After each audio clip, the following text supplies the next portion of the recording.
Saludamos nuevamente al licenciado Eloy Marchán, director del importante portal El Foco de Perú, un medio alternativo independiente. Sabemos, Eloy, que te encuentras mal anochado, pues Perú ha estado en vilo toda la noche y madrugada con la incertidumbre electoral. Quisiéramos iniciar con las últimas informaciones que se tengan allá con respecto al avance del escrutinio. Buenos días, Gustavo. Buenos días a toda la audiencia. Sí, efectivamente, acá los peruanos hemos estado en vilo hasta aproximadamente las 3 de la mañana. Bueno, en mi caso, las 3 de la mañana. Lo que pasa es que la OMPE, que es el ente electoral, está dando reportes cada 30 minutos. Entonces, el último reporte que tenemos es de aproximadamente el 90% y le da una ligera ventaja de 0.6 a Keiko Fujimori sobre su contendor Pedro Castillo. Recordemos que esta fue la cifra que anunció ayer del conteo rápido ISPI, pero que después la reformuló, generando confusión nuevamente. Así es, así es. Lo que pasa es que el ente electoral es la OMPE y la única encuestadora que hizo estudio de la votación ha sido Ipsos, ahora se llama Ipsos, ya no es Ipsos Apoyo. En su boca de urna, que es una especie de encuesta a la salida de los locales de votación, dio a Keiko Fujimori adelante, con 0.6. Lo que hizo después, alrededor de las 11 de la noche de Perú, fue una especie de conteo rápido. Iba local por local a recoger la información con un sistema estadístico y la situación se invirtió. Pedro Castillo primero y en segundo lugar Keiko Fujimori, pero con una diferencia no de 0.6 sino de 0.4. Y lo que estamos teniendo a partir de ahora, bueno, como dicen, hasta ahí llegó las ciencias, hasta ahí llegó las estadísticas. No podemos decir más, y lo que tenemos ahora es ya el reporte oficial del ente electoral. Pero claro, hay que decir de que en estas actas procesadas hay un sesgo, porque primero son las zonas urbanas y todavía falta que llegue actas del exterior y también las actas de la zona rural. En el exterior se supone que Keiko Fujimori debería tener una ventaja, pero mientras en el rural debería tener la ventaja Pedro Castillo. Licenciado Marchán, muy buenos días. ¿Ha habido algún pronunciamiento en horas de la noche o en horas de la madrugada de alguno de los dos candidatos, quizás a través de redes sociales, o todavía se mantienen ambos expectantes respecto de los resultados oficiales? Lo que pasó ayer es, conoció el boca de urna de Ipsos, Keiko Fujimori salió a festejar, se filtró un video de ella celebrando con su esposo, con su familia y sus partidarios. De ahí dio una conferencia de prensa llamando a la calma. Pedro Castillo hizo lo mismo, al inicio no festejó, pero de allí hubo un festejo en Cajamarca, donde él está en estos momentos, donde él vota, donde es la región de su residencia. Pero igual, los dos han estado llamando a la calma, es un tema de expectativa, no hay un ganador. Si hay un ganador, recordemos que en el 2016 Pedro Pablo Kuczynski ganó la presidencia con 0.2% de votos, más que Keiko Fujimori, alrededor de 40.000 personas o 40.000 votantes de más. Y ahora los periódicos, justo estoy leyendo todos los periódicos y es lo mismo, el titular es empate técnico, y es un futuro incierto y a su vez que genera mucha preocupación porque quien gane, o sea, gran culpa del último quinquenio de inestabilidad que hemos tenido es debido a esta polarización extrema que hemos tenido y por eso al final han sido 5 años de inestabilidad. Y es lo que puede pasar acá grande puede ser lo mismo. Tenemos un candidato que gane la presidencia con apenas 10.000 o 20.000 votos de más y vamos a tener una segunda fuerza que va a tener, se va a sentir en cierto modo que ha habido un fraude contra ellos. Es más, ya se está hablando de fraude de uno y del otro lado. ¿Qué esperas tú, con tu experiencia, Eloy, sobre el peso específico que pueda tener ya en esta pequeña diferencia por escrutar de menos de un 10%, la zona rural del Perú sobre todo?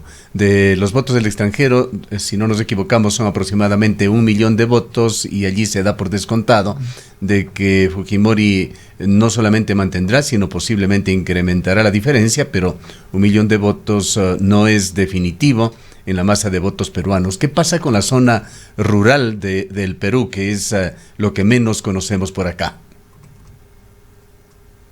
Tanto el voto rural, va a ser masivamente por Castillo, ¿no? Que es el voto de la zona central del Perú, la que suele llegar más tarde. Y es un voto siempre contestatario, un voto siempre tirado para la izquierda. Pero a su vez, tanto el voto rural como el voto del exterior tienen un factor, el factor ausentismo. Son las dos bases donde mayor ausentismo hay. Cada voto está bien marcado. El rural debe ser, yo me imagino, un 3-1 a favor de Pedro Castillo, y el voto del exterior también debe ser 3-1, pero a favor de Keiko Fujimori. Entonces es ahí donde hay el misterio, y tratar de hacer un pronóstico es muy, muy complicado.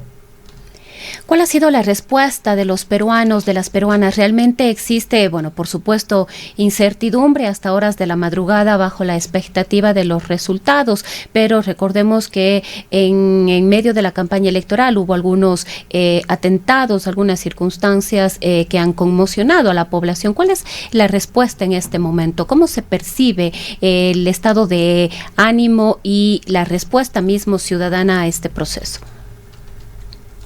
Los ciudadanos, el país está polarizado, eso no hay ninguna duda, y es más, el día domingo, algunos bancos e instituciones privadas y algunos centros comerciales empezaron a tapiar sus fachadas, sus entradas. ¿Por qué? Porque lo que se espera es, gane quien gane, puede ocasionar manifestaciones del otro bando, ¿no?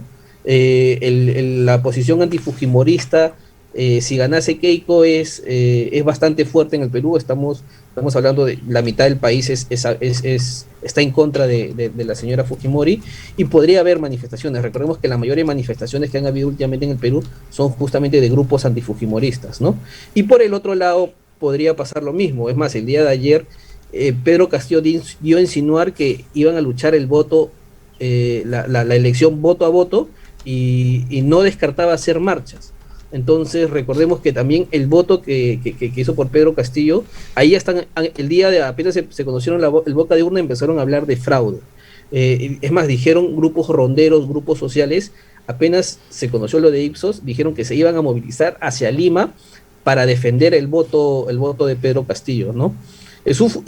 Una situación bastante complicada, y yo creo que ninguno de los dos bandos va a entregar la victoria al otro fácilmente, ¿no? Entonces yo no descartaría de que podrían haber manifestaciones y muchos actos de protestas en la próxima semana. Lo mejor sería de que la OMPE de una vez otorgue los resultados. Es que está avanzando bastante rápido. No han pasado ni 12 horas, bueno, ya 12 horas del cierre de las células de las mesas de votación, y ya estamos al 90%. Algunos incidentes se reportaron tanto en el norte del Perú como en Lima. No fueron incidentes graves los que se dieron durante la madrugada. Sí, fueron pequeños, fueron de pequeños grupos de simpatizantes, tanto de Keiko Fujimori como del señor Castillo. Lo que pasa es que el local central de ambos movimientos están en la misma cuadra, en la avenida Paseo Colón, en el centro de Lima. Ahora, se ha hablado mucho, Eloy, de que en esta segunda vuelta, en el balotaje, se estaba escogiendo en Perú el mal menor, sugiriendo que en las elecciones peruanas pudieron haber otras opciones válidas. ¿Realmente hubo mejores opciones? Yo sé que esta es una pregunta muy difícil para hacerla a un periodista de un medio independiente, pero por lo menos opciones menos inquietantes que las candidaturas finalistas. Sí, o menos polarizantes, ¿no? Yo Exacto. creo que sí. Estaba, por ejemplo, la opción desde el lado de la izquierda, de la señora Verónica Mendoza, que es una izquierda más moderna, más progresista, menos radical como la del señor Castillo. Verónica Mendoza no tiene a Vladimir Cerrón, que es esta persona marxista-leninista abiertamente y simpatizante del chavismo a su costado, como sí lo tiene Pedro Castillo. Verónica Mendoza es bastante abierta al diálogo, busca generar consensos, y su propuesta es progresista, es una izquierda progresista. Y del otro lado sí había opciones, como por ejemplo la de Hernando de Soto. Hernando de Soto es un economista muy renombrado acá en el Perú, muy conocido. Es una especie de derecha popular, ¿no? No tiene si bien trabajó con Alberto Fujimori, pero ella no es la hija de Alberto Fujimori, ¿no? Como ocurre con Keiko Fujimori. Y a nosotros también es un académico bastante dispuesto al diálogo, ha sido asesor de muchos estados, inclusive del expresidente Bill Clinton. Y sí, yo creo que esas dos opciones hubiesen generado quizás menos polarización, pero claro, acá ha sido una competencia entre la izquierda radical versus la derecha radical. ¿Se puede deducir un voto antisistema allá en el Perú? Es un poco la lectura de esta extraña votación. Recordamos que en la primera vuelta había a momentos un quíntuple empate, hasta el último tampoco se sabía quiénes iban a pasar a la segunda vuelta. Sí, lo que ha pasado, yo creo que lo que ha hecho la pandemia es dividirlo. Es más, habían hasta 6 candidatos, 3 de izquierda, 3 de derecha, más o menos hablando en términos generales. Entonces el país terminó polarizado y completamente dividido. Al final pasaron 2 opciones a la segunda vuelta y son las opciones justamente las más extremas, tanto del lado de la izquierda como del lado de la derecha. ¿Qué evolución se espera ya en cuanto al escrutinio? El día de hoy, ¿consideras que se podría tener ya una decisión final del organismo electoral peruano? Esperemos por el bien del país y para acabar con esta incertidumbre. La OMP está trabajando bastante bien. Yo estimo que alrededor de las 8 a las 9 de la noche deberíamos estar ya por el 98% aproximadamente, y va a haber un porcentaje que sí se va a definir en mesa, ¿no? En actas impugnadas, en actas revisadas por el Jurado Nacional de Elecciones. Además, recordemos que han habido desde los sectores políticos críticas al señor de la OMP, al jefe de la OMP, el señor Piero Corbeto, y también críticas al presidente del Jurado Nacional de Elecciones. Acá en el Perú hay 2 entes. La OMP se encarga de llevar el proceso y de hacer el conteo de votos, y el Jurado Nacional de Elecciones se encarga, que lo dije el señor José Luis Salas Arenas, se encarga de sancionar, de vigilar el proceso y a su vez de ver este tipo de actas impugnadas. Ellos son los que deciden si una acta es válida, va a terminar siendo válida, no va a terminar siendo válida, y para qué candidatos son los votos. Entonces, yo pronostico de que hoy día deberíamos estar aproximadamente el 98%, quizás mañana ya conocer el 99%, pero si la final va a ser ajustada como se pronostica, quizás habrá que esperar unos días más hasta que estas actas sean elevadas al Jurado Nacional de Elecciones y allí se defina para quién van a ir tales votos. Lo que no hay duda, Eloy, es que cualquiera sea el resultado, a Perú se le puede considerar como un país dividido. ¿Qué consideraciones tendría que hacer cualquiera de los 2 candidatos que termine ganador en su plan de gobierno para tratar de la manera más adecuada esta situación? Yo creo que el primer paso es entregar, creo que la presidencia del Congreso a la oposición. En el caso de si gana la señora Keiko Fujimori, finalmente debería de presidir la presidencia del Congreso alguien de Perú Libre, y así viceversa, ¿no? Para tratar de hacer el equilibrio de poder. Lo segundo es que el próximo presidente debería de convocar un gabinete, un consejo de ministros de ancha base, que no solamente se componga de gente de su entorno, sino trate de llamar a otras fuerzas políticas, a otros representantes sociales, para tratar de llegar a una especie de consenso y de nuevo pacto. Recordemos de que este 28 de julio en el Perú cumplimos el bicentenario de la independencia, y así estamos llegando, ¿no? Más divididos que nunca. Pareciese que estos 200 años han pasado en vano, y seguimos más divididos, seguimos polarizados y con dos fuerzas o 2 bandos enfrentados abiertamente. ¿Alguna reacción a ustedes que están también en la internet y siguiendo muy de cerca reacciones de personalidades peruanas? ¿Se ha dado alguna reacción importante entre gente conocida, personalidades ya sea del mundo político, de otras áreas del Perú? Pensamos este instante, por ejemplo, en Mario Vargas Llosa, que se puso al lado de Keiko Fujimori en esta candidatura. No, todavía Mario Vargas Llosa no ha dado un pronunciamiento. Su hijo Álvaro Vargas Llosa, que es una especie de su vocero, tampoco ha dicho nada. Ellos sí apoyaron abiertamente la candidatura de Keiko Fujimori, pero la situación es desconcertante porque las encuestas, o sea, lo que tenemos como resultado es una encuesta privada. una encuesta privada en el cual, si bien el conteo rápido se acerca, tiene un margen de error de 1%, resulta de que la diferencia es de menos de 1%, de 0.4%.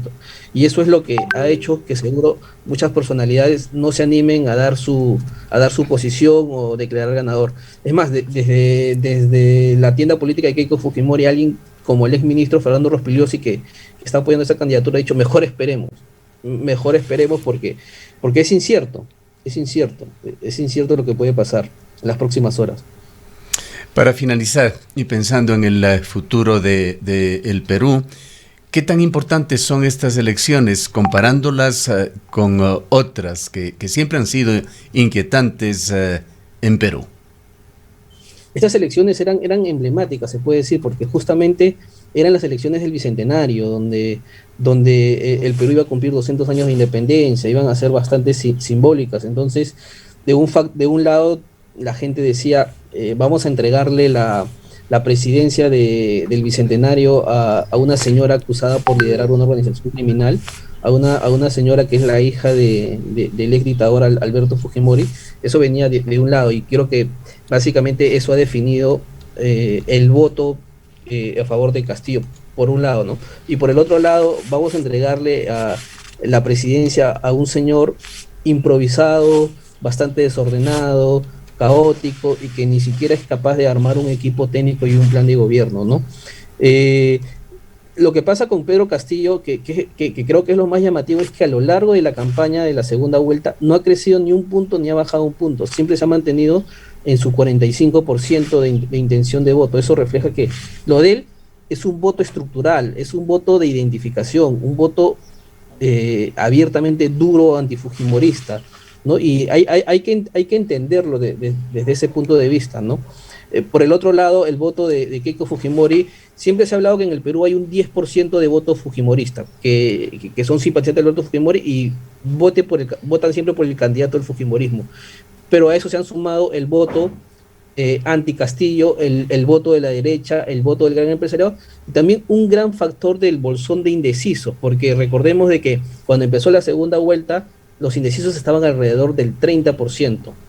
Y muchos de ellos, la gran mayoría, se ha inclinado al final por Keiko Fujimori, en parte por los errores de Pedro Castillo y en parte por esta agresiva campaña que han hecho de los medios de comunicación. Un día, a las 2 semanas de iniciar la segunda vuelta, Lima y las mayores regiones y capitales del Perú amanecieron inundadas de paneles publicitarios gigantes llamando abiertamente a Pedro Castillo comunista, ¿no? Y lograr comunicación, por ejemplo, el día del cierre de campaña, Keiko Fujimori estuvo en todos los canales de televisión, literalmente en todos los canales de televisión, mientras que a Pedro Castillo no le dieron tribuna. Ese más o menos es un poco la explicación de estos dos candidaturas que tienen al país polarizado. Bien, muchísimas gracias, Eloy. Vamos a seguir en contacto, siguiendo muy de cerca este desenlace que ojalá se defina hoy y que ojalá cualquiera sea el resultado, resulte ser lo mejor para el Perú. Te dejamos con un comentario final para nuestros oyentes. El mensaje es, sería más para mis compatriotas, ¿no? Uh-huh. Llamar a la calma. ¿Por qué? Porque lo mejor es esperar los resultados finales. Lo que venga, el futuro de verdad es bastante preocupante, porque vamos a seguir polarizados. Ya estuvimos polarizados 5 años y lo que pasó fue que tuvimos 4 presidentes en 3 años, ¿no? En todo ese periodo, y no queremos que vuelva a ocurrir eso, porque si ganase Castillo finalmente no tiene la mayoría del Congreso, el Congreso lo podría destituir. Si ganase Keiko Fujimori habría una fuerza social que se manifestaría públicamente contra ella, y la pregunta es cómo hemos llegado a esta situación, ¿no? ¿Cómo hemos llegado a esta situación? Y creo que esto hace un llamado a las ciudadanías de Latinoamérica y del mundo en general de tratar de evitar las polarizaciones y los extremos, porque lo que puede ser es, como estamos diciendo en el Perú, ¿no? Estamos literalmente al borde de un abismo, gane quien gane finalmente. Bien, esta es la compleja encrucijada del país vecino del sur, el Perú. Muchísimas gracias nuevamente al licenciado Eloy Marchán, director del portal El Foco de Perú. Cuenca, año 2050. Cuando la contaminación y la escasez de agua son problemas en todo el mundo, en Cuenca, Ecuador, todavía se vive tan bien como hace 30 años. Esto gracias a que los cuencanos tomaron decisiones correctas, como la construcción del proyecto hidroeléctrico Soldados Yanuncay, que ha generado 22 megavatios de energía limpia, reguló el caudal del río Yanuncay y garantizó el agua potable para Cuenca y agua de riego para San Joaquín y Baños. Aunque esto parezca ficción, es nuestro compromiso con Cuenca Bicentenaria, el Ecaustro. Juntos generamos agua y energía para la vida.